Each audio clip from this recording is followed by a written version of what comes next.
Hello and welcome to 2009.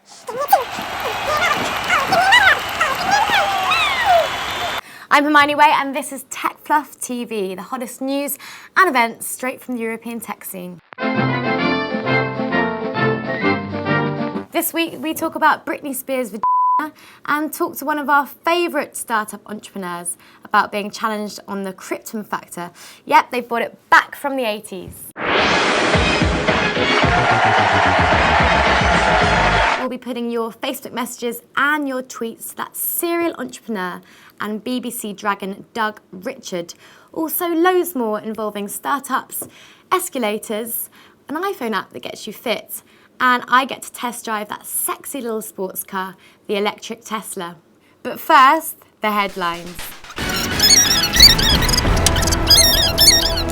This week, Britney Spears' is 4 feet wide with razor-sharp teeth. Or at least that's what her Twitter fans found out when her account was hacked this week, along with Obama and several other high-profile Twitterers. There's also been a number of Twitter phishing attacks on normal users' accounts. The story was even in the Metro, but does the general public even know what Twitter is yet? How many times do you tweet a day? Do I what? Tweet. I've no idea. Twist. Tweet. Tweet. Tweet. Twitter.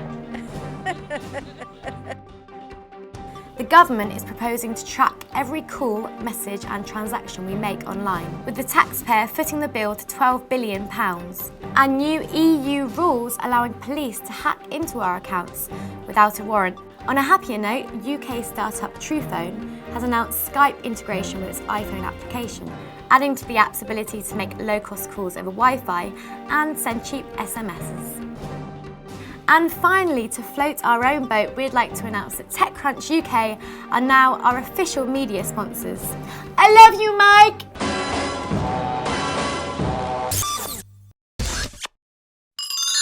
One girl on a mission to network the planet.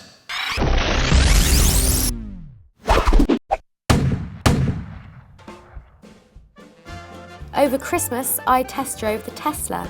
They don't come cheap at around $90,000. They look good, and surprisingly for an electric car, when you put your foot down, it goes fast. You'll be using 3 times less power overall than a combustion engine car.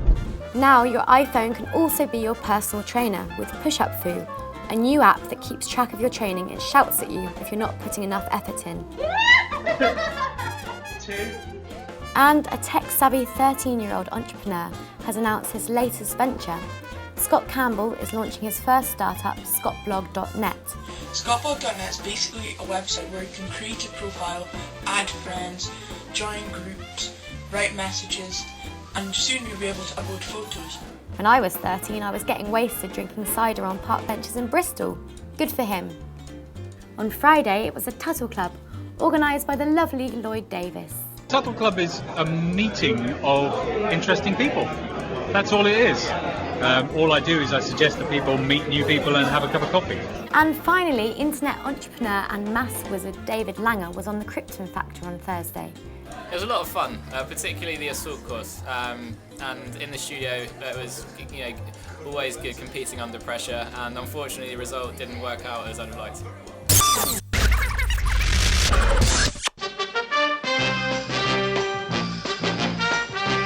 So I'm here with Glenn Shoesmith from Booking Bug. Glenn, how are you? I'm good, thanks. Yourself? It's a bit Yeah, all right. Freezing myself. Now, your wife won the TechCrunch Christmas Crunch air guitar competition. Do you think you're going to match her excellence in the escalator pitch? I certainly hope so. I mean, it's a tough thing to live up to. She did do a very good job in that, but I'm hopeful. All right, come on then, let's go and do it. Booking Bug is a new booking and reservation system, software as a service for almost any kind of business. Tennis coaches, wedding photographers, community centres, spas and sports halls. We can manage your courses, your classes, your services, anything you want. We can then put all that information on a nice, easy online widget that you can put in your website or in a business directory, community site, social network, anywhere you need to find your customers. The idea is that then, for the business directory, they can then have valuable content that's relevant to their customers and also get a revenue share of any bookings made. That's Booking Bug. Thank you very much.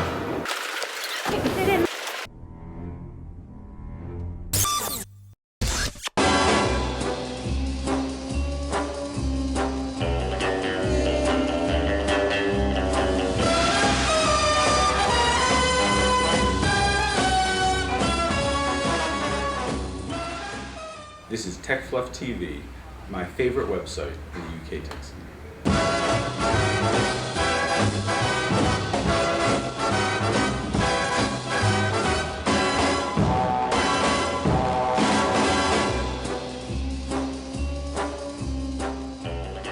Did Dragon's Den have a good or a bad impact on my life? It put me above the parapet so everybody now knows who I am, which in large part is generally very good because it made it easier to get meetings, I had more credibility, even though it may or may not have been deserved.